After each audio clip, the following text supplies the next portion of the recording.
Hi, it's Greg from TrumpTrader.com. In this video, I just want to do a brief discussion on psychology and the importance of psychology in the markets, whether it's Forex or stocks or futures or indexes, anything like that, anything that can be traded. I just want to talk about the psychology behind it. I've had the chance to read Mark Douglas's book, Trading in the Zone, a couple of times, and I've read some other psychology books, and I've had some interest in psychology for a number of years. So it's kind of interesting how psychology actually pertains directly to trading. So essentially, what you're looking at when you're trading, when you're looking at any sort of chart, is people's emotions when they're trading, or some authors refer to it as mass psychology.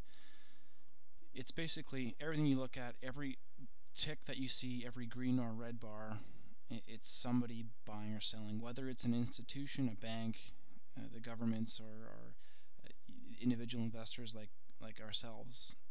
We all play a role in how the market reads to us. So what you're essentially doing is you're reading people's and groups of people, their emotions in the market, and it's very important to realize that, because trading basically is a massive psychological game. It's the people that conquer that psychology aspect that do incredibly well at trading, because they realize how important it actually is. And when I first started off trading a couple of years ago, I didn't really have any idea how important it actually was. And as good as the trades I made, I still didn't actually seem to make any pips. And I've always realized, I was doing some good entries and I've had some good strategies, but I could never actually make enough pips that I could be in a profit. And after learning about more markets and more market analyzation and trying to figure out how the market moves so I can never be wrong, it just kind of came to me one day thinking, like, it's not even about that. It's about learning that the market is just a game of probabilities. And when you realize that, a light switch goes off in your head, and you realize that you don't have to be right every single time. And if you can get over yourself being right, then the quicker you can get to making some money here. It's very important to realize that even if you're 70% right or 60% right, as long as you have your money management in place, you can make money. And you don't have to know what direction or what's going to happen exactly at that point to make money. You just have to be generally right. And that's when I was talking about drawing trend lines. They don't have to be perfect. You just have to have an idea as how the market is moving, what direction it's moving, if it's sideways, up or down, and just give your trade a chance to actually work out, and commit to the trade. Let the trade go.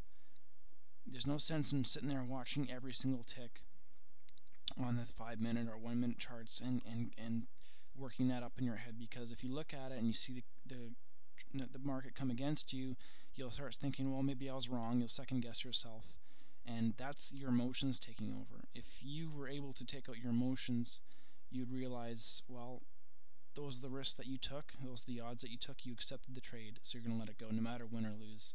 So that's very important to realize. Right now I'm actually in a trade here. I'm in a long, and the reason I took this trade was because it broke through this kind of resistance point, and I longed here.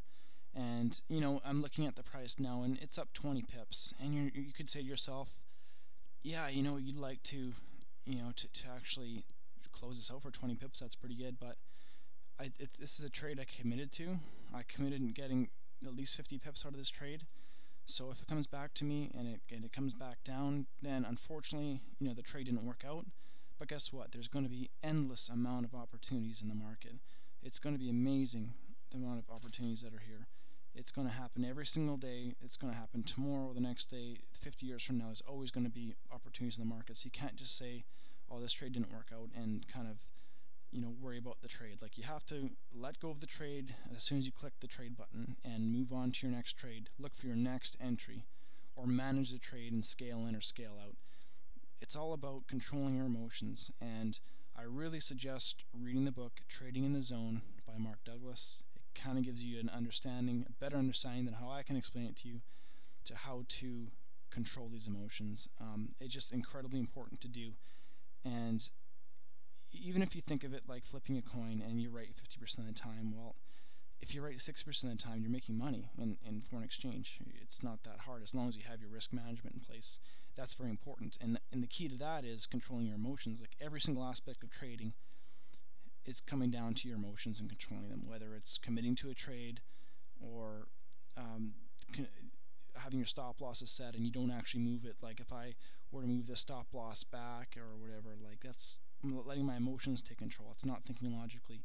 And it's very important on that note to set yourself rules.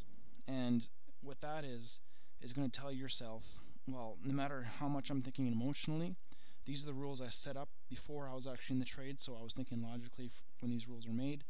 No matter what, you cannot break your rules. I'll be posting what my rules are and what I say to myself each and every trade. And I'll do that either in the next video or the next post.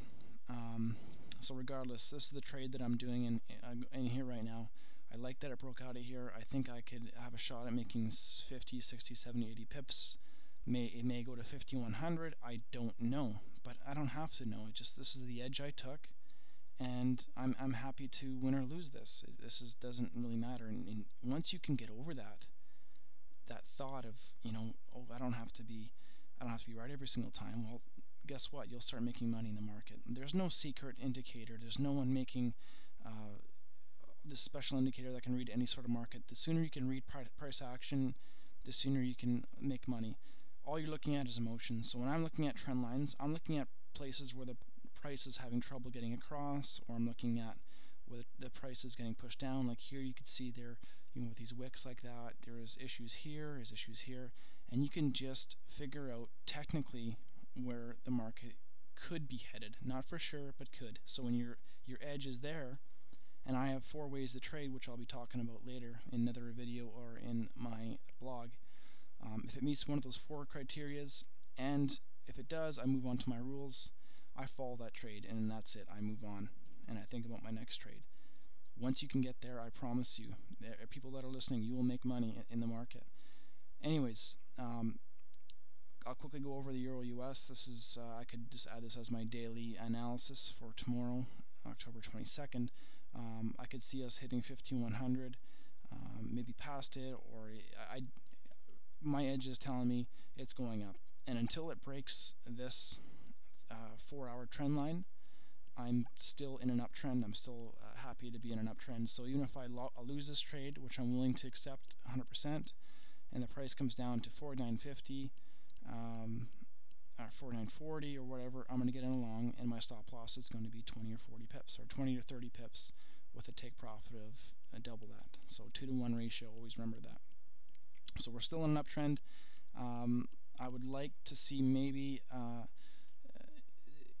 hit 5100 or even past that. It's just a very strong bull market right now in the Euro US.